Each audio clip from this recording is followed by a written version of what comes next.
Look, I know that the people going door to door are not forcing anyone to get vaccinated, so I will stipulate there are things that are flat out dishonest about what Marjorie Taylor Greene said there. But there are other Republican members of Congress, too, who, for some reason, are upset about this door-to-door effort to educate people on vaccines. What does her statement really say to you? Well, first I will tell you we don't take any of our health and medical advice from Marjorie Taylor Greene, so I can assure everyone of that. But also, John, what we're trying to do here as the federal government is protect the American people and save lives, prevent people from getting COVID and the coronavirus. And what we've seen over the course of the last several months is that one of the biggest barriers is access, and people knowing when they can get the vaccine, where they can get the vaccine, the efficacy and safety of the vaccine. It's up to every individual to decide whether they're going to get vaccinated, but especially as we're seeing reports from the CDC about the rise of the Delta variant, one of the most transmissible variants we've seen there, this is about protecting people and saving lives. That's a role we're going to continue to play from the federal government and use any of the tools and tactics that we think will be effective. Cue the next bit of manufactured outrage from the right. At first, simply acknowledging the existence of the virus was a leftist ploy, then suggesting that we test and contact trace people was bad, then masks became a tool of communist oppression, and now the vaccines themselves are basically the sign of the devil. Every single step of the way, Republicans have managed to politicize the very methods intended to save their own lives, which you would think would be important for a party that likes to brand itself pro-life. Now, all of this faux outrage was born out of this comment by Joe Biden. A special focus on 5 ways to make gains in getting those of you who are unvaccinated vaccinated. Because here's the deal. We are continuing to wind down the mass vaccination sites that did so much in the spring to rapidly vaccinate those eager to get their first shot, and their second shot for that matter, if they needed a second.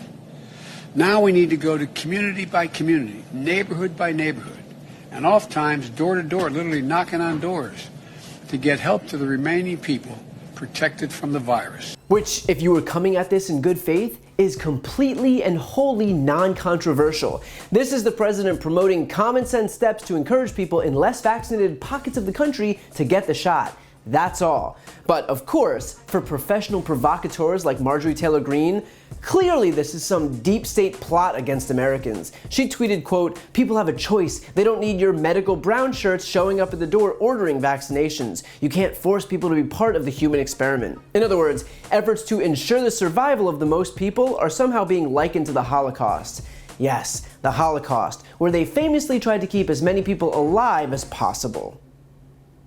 Now, first of all, no one is forcing anyone to do anything, and they never have been. This is, per usual, a straw man by Republicans. The intention among Democrats was always encouragement, not mandating vaccinations, and Republicans know that, but let's not forget that the performative outrage is crucial to the survival of the GOP as a party. Second of all, Marjorie Taylor Greene had just gotten done admitting that nothing is comparable to the Holocaust after having likened wearing masks during a pandemic to Jews wearing the Star of David during the Holocaust, which led her to issue this public concession. And my dad just passed away in April. But I will say he taught me some great things. And one of the best lessons that my father always taught me was when you make a mistake, you should own it. And I have made a mistake, and it's really bothered me for a couple of weeks now. And so I definitely want to own it. This afternoon, I visited the Holocaust Museum. The Holocaust there's nothing comparable to it. And then it took all of 3 weeks before the brown shirts comment. I can see her life-changing experience left quite a lasting impression on her. But behind all of her spouting off about things she doesn't understand, the simple, indisputable fact is that the vaccine has quite literally been saving lives. According to researchers, vaccinations in the US saved approximately 279,000 lives and prevented up to 1.25 million additional hospitalizations.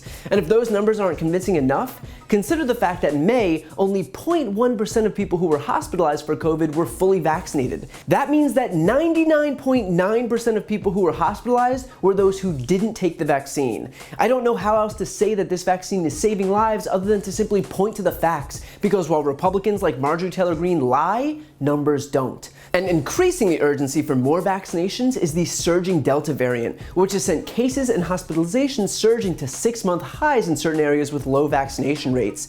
Now, vaccines have been shown to be effective against the Delta variant, but as the virus continues to mutate, thanks to people who refuse the vaccine and allow it to spread, there could come a point where the vaccine is no longer effective against the strain of the virus, which could mean that all of the things that Republicans wailed about for the last year may happen again. I mean, you can't make this up. The party that fell over itself to oppose lockdowns and business closings and mask mandates and social distancing and stay-at-home orders may unilaterally usher all of those things back by virtue of allowing the virus to mutate enough to possibly render the vaccine ineffective. Gotta love that airtight logic. The fact is that after 600,000 American deaths, you would think that Republicans would get tired of creating an environment where people die. You would think that after the third biggest mass casualty event in US history, that Republicans might recognize that winning their bullshit culture war issues isn't as important as making sure their own supporters survive.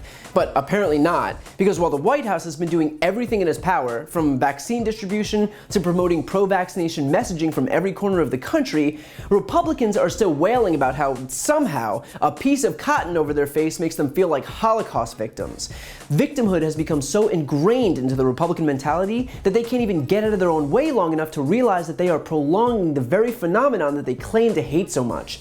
They're basically pouring gasoline onto a fire as a way to protest fires. So look, just know that Republicans will cry victim no matter what anyone else does. If the Biden administration tries to stop the virus, somehow Republicans think it's an attack against them. If the Biden administration doesn't try to stop the virus, Republicans also think it's an attack against them. And as soon as you realize that, you can drown out the noise from the right and focus on what's actually important, which is making sure that people have access to a vaccine that will save their lives. If that means putting it on billboards, setting up vaccination sites on every corner, and yes, going door to door, then that's what we should do. Because while Republicans are concerned about political talking points, Democrats are rightfully concerned about making sure people survive. And I don't think you'd be hard-pressed to figure out which one will resonate more with the American people.